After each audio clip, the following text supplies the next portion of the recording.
লাট্টু, হ্যাঁ। তুমি এবার এসো। না দিদি, দাদাবাবু বলছে আপনাকে বাড়ি পৌঁছে দিতে, না হলে খুব বকবেক। দাদাবাবুর সঙ্গে আমি কথা বলে নেব, তুমি এখন এসো।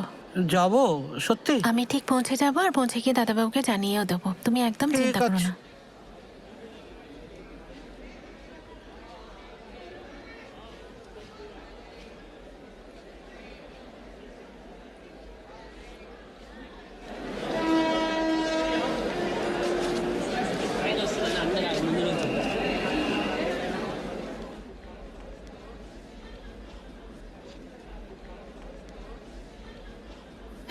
হ্যালো। হ্যাঁ, হ্যালো ডাক্তারবাবু। ও আপনি? হ্যাঁ হ্যাঁ আপনি ঠিক আছেন তো? হ্যাঁ হ্যাঁ, একদম ঠিক আছি। আমি না লাট্টুকে ছেড়ে দিলাম। এমা কেন?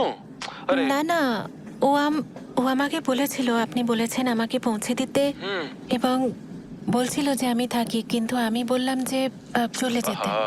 আমি পারবো, দেখুন। আর আমি পৌঁছে গিয়ে আপনাকে ফোন করে দেবো। আচ্ছা ঠিক আছে, সাবধানে যাবেন।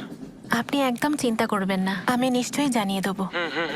ফোন ঠিক করবেন। আছে? হ্যাঁ হ্যাঁ ঠিক আছে। রাখছি তাহলে। হ্যাঁ, ভালো থাকবেন। আপনিও ভালো থাকবেন। হ্যাঁ।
কি করা উচিত এখন আমার? আমার সাজানো সংসার এখন তো জয়িতার। ওরা ওরা কি মেনে নেবে আমায়?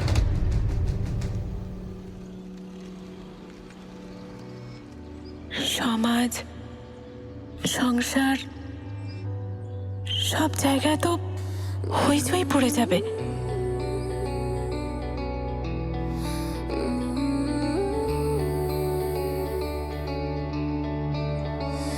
আমার শূন্য ঘরে আজ স্মৃতির ভিড় কাঁদে মন, হারিয়েছি যা ছিল প্রিয়, সবই আজ যেন বিলীন।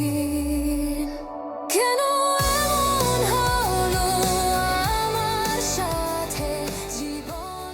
একবার যে তাল কেটে গেছে,